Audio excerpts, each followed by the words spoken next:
be back home. It's good to go to. We had a good time.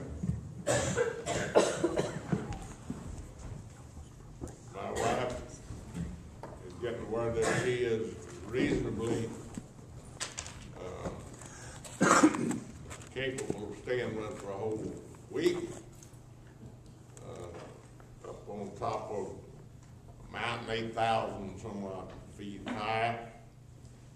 I want to express my appreciation this morning for Stephen bringing the message last Sunday. And I was told before I even got into Wasco what a great job that he had done. And appreciate it, Steve.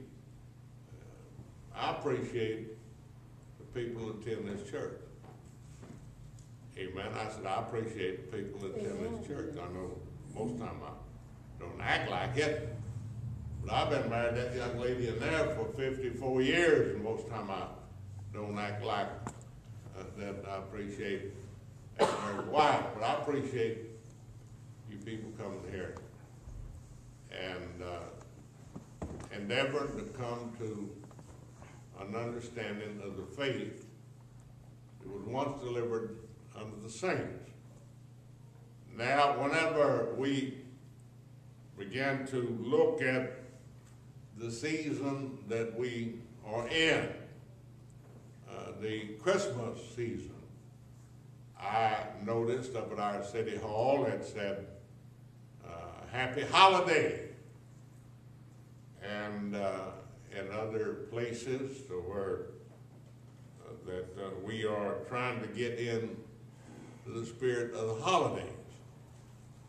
Now, if you had been with Sally and me for the last week, up in all those beautiful trees filled with snow, and the mountains covered with snow, absolute Christmassy. If you see some of her pictures, you'll find out that the people that come up with these Christmas cards that we buy and send to each other, pay not very little attention to, they are in actual reality on top of that mountain. I mean, I saw some Christmas scenes that would make Hallmark envious. Just the beauty of how God can paint nature and cause us to get into an attitude of being overwhelmed with the knowledge of knowing that God created the heavens and the earth.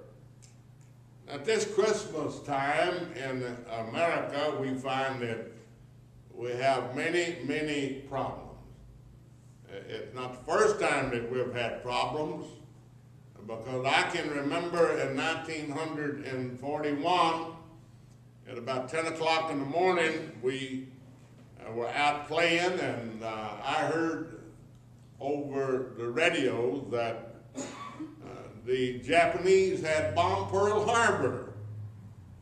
And I heard Franklin Delano Roosevelt, President of the United States, say that this day will live in infamy throughout time and eternity, the day that the Second World War started. Now, at that Christmas time, we were confronted with much the same thing that we are today. As to how that we enter in to the spirit of Christmas.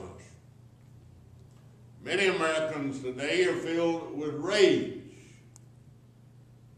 And whenever we look at the three things that I'm going to try to talk about for the next 3 weeks before Christmas, rage, vanity, and faith. How do we enter into the spirit of Christmas?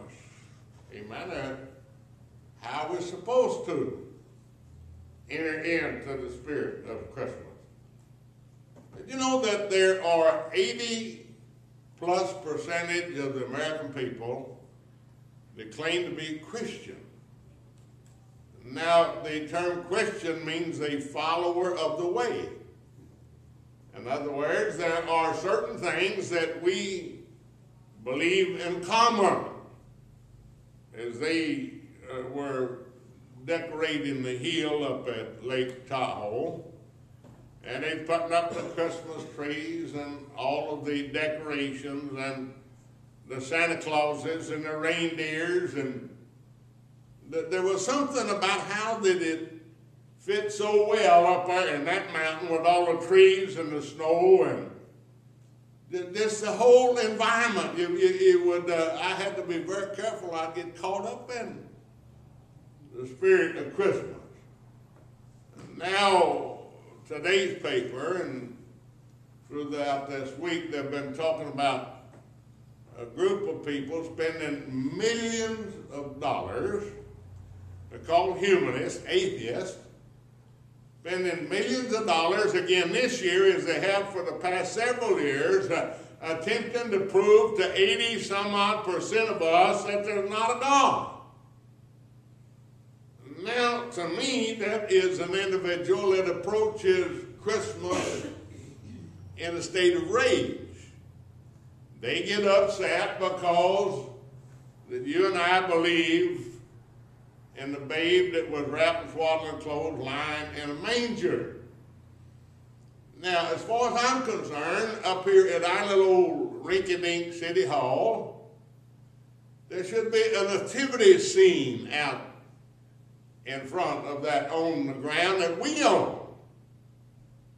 We pay for it every year, and we pay more and more for it every year. Whenever the Christmas tree on the White House lawn was lit, there were people that were filled with rage. If they want to be filled with rage, that's their prerogative. I believe that they have a right to be filled with rage.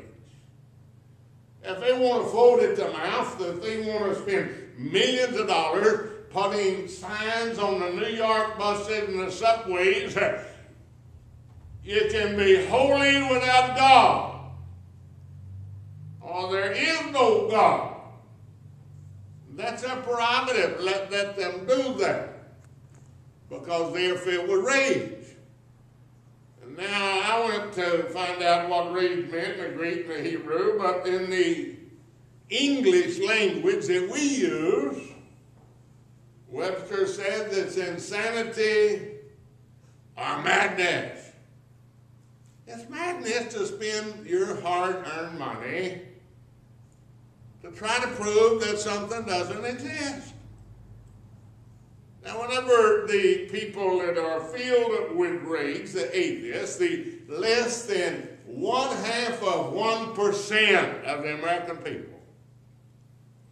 Now, think about it. There are over 80% of us that believe in the nativity scene and the wise men, foolishly saying 3 wise men. The Bible doesn't say 3 wise men. It said wise men came from the east, bringing gold, frankincense, and myrrh. So we decided there must have been 3 of them. You know, that whenever a lot of ours, well, we can easily identify those people that are filled. I don't want my child singing Silent Night, Holy Night. I don't want my child to be influenced in school by what over 80% of the taxpayers claim that they believe in. Last time I looked, our forefathers said that we had a democracy and a republic.